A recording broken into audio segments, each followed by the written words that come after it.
Serkan hoş geldin. Hoş geldin.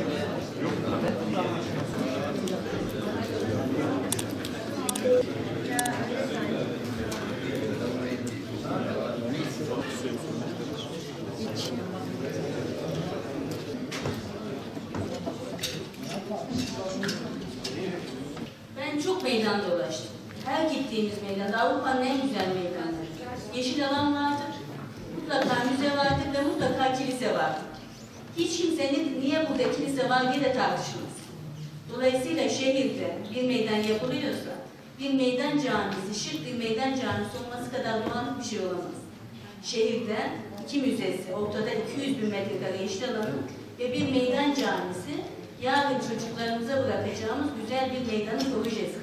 Dolayısıyla tartışırken bu şehrin, bu ülkenin hassasiyetleri üzerinde yaptığımızda bu şehre zarar veririz. Buraya biz nereden geldik? O itirazlardan dolayı zaten ortak akılla biz buraya geldik. Bir kere herkesin şu meydanla ilgili kısımda kendi başarı hikayesini küçümsememesi lazım. Çok net. Zaten o itirazlar ortak akılla biz buraya geldik. Önce nereye geldiğimizi hiç unutmamamız lazım. Kent konseyi ile ilgili kısımda da biraz önce işte arkadaşlar Sezer Bey gitti. Bu sunumun aynısını oraya da yaptı. Bu sunumla ilgili kısımda ne anlaşılması gerekiyorsa onun anlaşılması gerekiyor.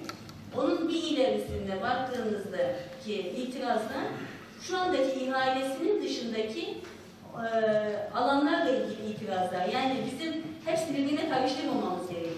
Bu şehirde farklı fikirlerin, farklı görüşlerin aynı masada şehrin geleceği için konuşabildiği mekanizmalardır.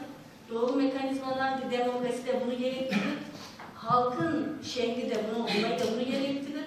Doğru kararlar almak için çok dinlememiz lazım. İstişare de sünnet, bizim medeniyet kodlarımız. Ama olduktan sonra da yapılan işi de sahiplenmek lazım. Burada Kent Konseyi'ndeki o arkadaşlarımızın hepsinin itirazlarından sonra Millet Bahçesi bu hale dönüştü. Önce herkes bunun başarı hikayesini sahiplenmesi lazım. Bunu çok önemsiyorum. Yani Kent bu Konseyi itirazlar mı şekillendirdi Sayın Başkanım? daha önceden hatırlayın, Kamil Ocak grubu oluştu. Burada AVM ve otelleri istemiyoruz dedi. Burada AVM var mı kardeş? Yok. Otelleri var mı kardeş? Dolayısıyla millet için, milletimizle birlikte biz bunu yaptık. Tek rahatsız olduğu konu kendi siyasi görüşleriyle kentin geleceğini birbirine karıştırmamak. Böyle bir şey var mı? Onun da yönetilmesi lazım. Ama şehrin bir valisi var, Sayın Valim. Şehrin valiliğiyle ilgili içerisindeki birimler ne olacak, nereye taşınacak? Yeni valilik nereye yapılacak? Ne şekilde bu süreç yönetilecek? Sayın Valim şehri valilikle ilgili bilgilendirecektir. Ben Gaziantep Büyükşehir Belediyesi olarak şu an Çevre Şehircilik Bakanlığı'nın çıkarmış olduğu ihaleyle ilgili şehri bilgilendirmek durumundayım. Valilikle ilgili ayrıca ekstra bir bilgi elbette gerekiyor. Sayın Valim de bu şehrin valisi olarak yeni valilikle ilgili, mevcut valilik binasının durumuyla ilgili hem bilimsel analizler, hem bundan sonraki içerisindeki işlevsellikler, hangi birim nereye gidecek, kendi ne şekilde bundan sonra gösterecek, valimiz gerekli bilgilendirmeyi şehre yapacaktır. Bunu da Sayın Valimizden dinleyelim. Dolayısıyla yarın valilikle ilgili Vali Bey, hayırsever kendi projesiyle açıklamalar yapmadan bunlarla ilgili tartışmayı getirip benim bu büyük Millet Bahçesi başarı hikayemi gölgeletemezsiniz. Dolayısıyla ben bunun gelinen noktanın çok iyi anlaşılmasını ve milletle bunun paylaşılmasını istiyorum. Şehrin hassasiyeti bizim hassasiyetimiz. Sonuçta bir her makam bildiğinde arkada ne söylediğin çok önemli. Arkada ne bıraktığın çok önemli. İtibar çok önemli. Makamlar bittikten sonra şehre ne bıraktığın, ne tür miras bıraktığın çok önemli.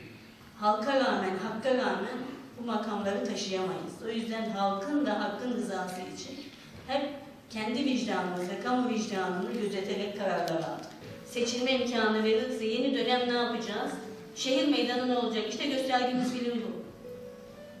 Bugün itiraz eden arkadaşların gördüğü film de bu.